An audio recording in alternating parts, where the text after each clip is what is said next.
As government programs are rolled back, there's a need to create mutual aid networks to replace them.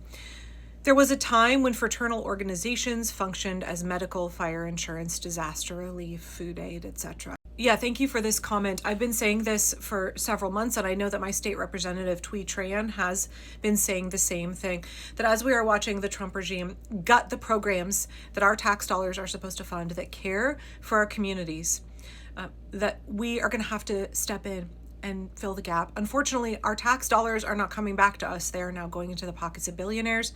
We will all be squeezed harder and harder. But this is what it means to live in community. This is what it means to be decent, caring people. We're going to have to step up. We're going to have to make sacrifices to make sure that people in our neighborhoods get fed, that people have the care and support that they need, right? It's really, really unfortunate that we are living in an America where our tax dollars were supposed to create a society where people had their needs met. And I know America is deeply flawed and we have not done that very well, but for tens of millions of people, we actually have been doing that. And what we have seen the Republicans do with the passage of this big, nasty budget bill, which people are calling the Trump tax bill, is to take our taxpayer dollars and give it all to the billionaires, right? They get a giant tax break and we lose programs that care for us, that take care of the American people. But those people's needs are still there, right? And so it's all of us now, we have to look after each other, right? It's that saying, who saves us, we save us. Who protects us, we protect us. Who cares for us, we care for us. And this was something that got brought up in a recent Indivisible call as well. We were talking about upcoming national actions that people can take, like what can Indivisible chapters around the country do to further the pro-democracy cause, right? To fight against authoritarianism. What are the things that we can all be doing? And also these really big national days of action. I think people can kind of hyper-focus on those and believe that Indivisible is all about these big, like Hands Off or No King's Day. And while those are important, and there are more big national days of action coming up, the next one is coming up this week on the 17th. Good Trouble Lives On is on July 17th, and you can go to goodtroubleliveson.org to find an event near you. Yes, it is a Thursday. It is a weekday. I appreciate Ezra from Indivisible saying, if y'all can't get to a protest or a day of action event on a Thursday, how are you going to be able to do a general strike for weeks on end?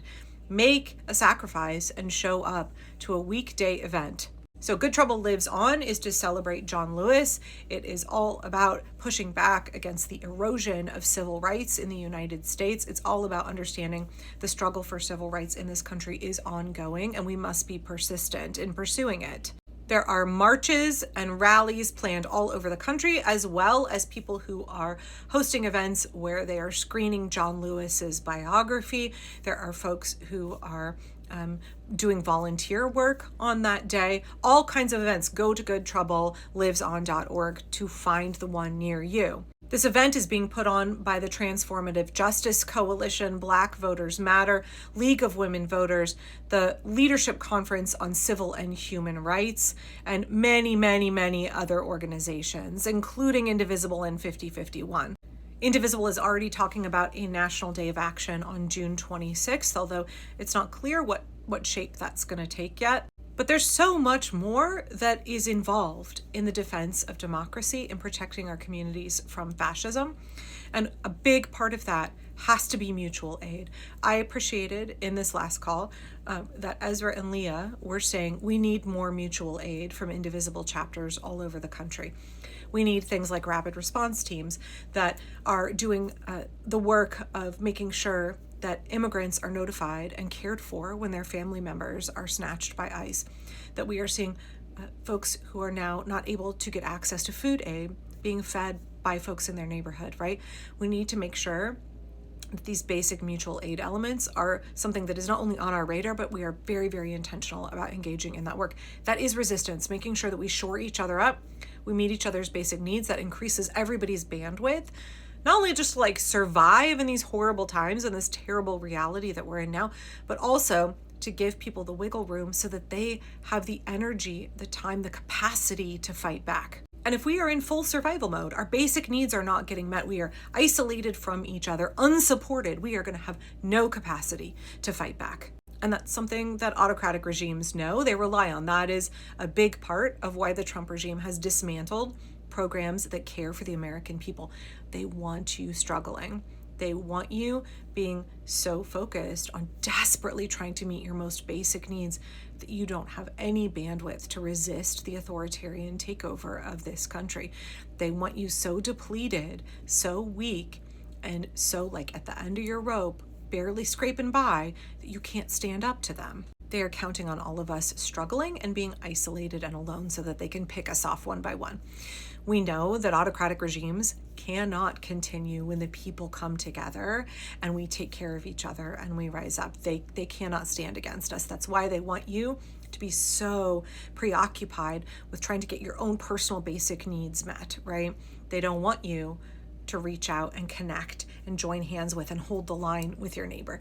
They want you to have no ability to do anything except focus on your immediate needs. So we've got to, whenever we have the capacity, make sure that we are caring for each other so that other people. So there's the purely like ethical, moral, upholding our values as progressives level at which we've got to make sure that we take care of each other right now. Yes, it's an extra layer, but when we all shoulder the burden, we make sure that the most vulnerable in our society are cared for in the midst of all of this awfulness. In fact, that is one of the key tenets of a successful resistance, is that you do not abandon the most vulnerable. But there's also like a strategic reason that we do this, because we need to aggregate our power. We need to come together and form that united front that the regime cannot stand up against, right? We need to do the thing that they are so desperately afraid of us doing because it will be successful in toppling the very brittle, fragile authoritarian regime of Donald Trump. We've got to come together and aggregate our power. And part of that is making sure that our basic needs are all met, that everybody has what they need to be able to engage in this work. I also think when you engage in mutual aid work, when you take care of your neighbor, and your neighbor in turn takes care of you, and you are building these community bonds that maybe have been eroded since the pandemic, you can feel how you're strengthening your community. You can feel how, even though the government has abandoned us, like we are going to save ourselves. We're going to take care of ourselves. We're going to make sure that no one is abandoned here. I think there is something incredibly empowering in that. I actually think there's a huge way that engaging in mutual aid right now is critical for empowering the resistance, empowering each and every one of us to rise up and do the work that is needed to be done. I know back in November, like the day after the election, I made this video that was like, nobody's coming to save us. People did not want to hear it at that time, I understand, but I saw the writing on the wall, and I know I'm not the only one. I know a lot of people did. I know especially experts on authoritarianism did. The courts were not going to save us. Congress is not going to save us. There's not going to be some white knight that rides in. Kamala Harris is not going to save us.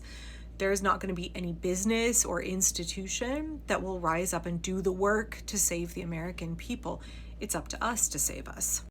And I think when we engage in mutual aid, that empowers us. It helps us realize, like, oh yeah, we can take care of each other. We can save us. And it gives us that momentum. It helps feed and foster that hope that we can do bigger things. That not only can we take care of our neighbors, not only does mutual aid work, not only does the people coming together to care for each other work, the people can come together and become incredibly powerful, right? The power of the people is greater than the people in power. I think we've got to say that, remind ourselves of that truth every single day. The power of the people is greater than the people in power. And so when we can take steps toward caring for each other, we can take steps to demonstrate that truth to ourselves and to each other. It helps us be ready to level up for the other work that we need to do. It helps give us confidence that we can do this work and we can be successful. So yes, thank you so much for this comment. It's not just those big days of protest. It's not just big days of national action. It's not just lobbying your electeds. There is so much necessary work that we need to do on a local level, right where we live. It's that mutual aid where we are that not only makes sure that we are meeting each other's needs, but that empowers us to do the bigger actions, the bigger steps. All of these are key, crucial parts of resistance. We've got to lean into the mutual aid right now.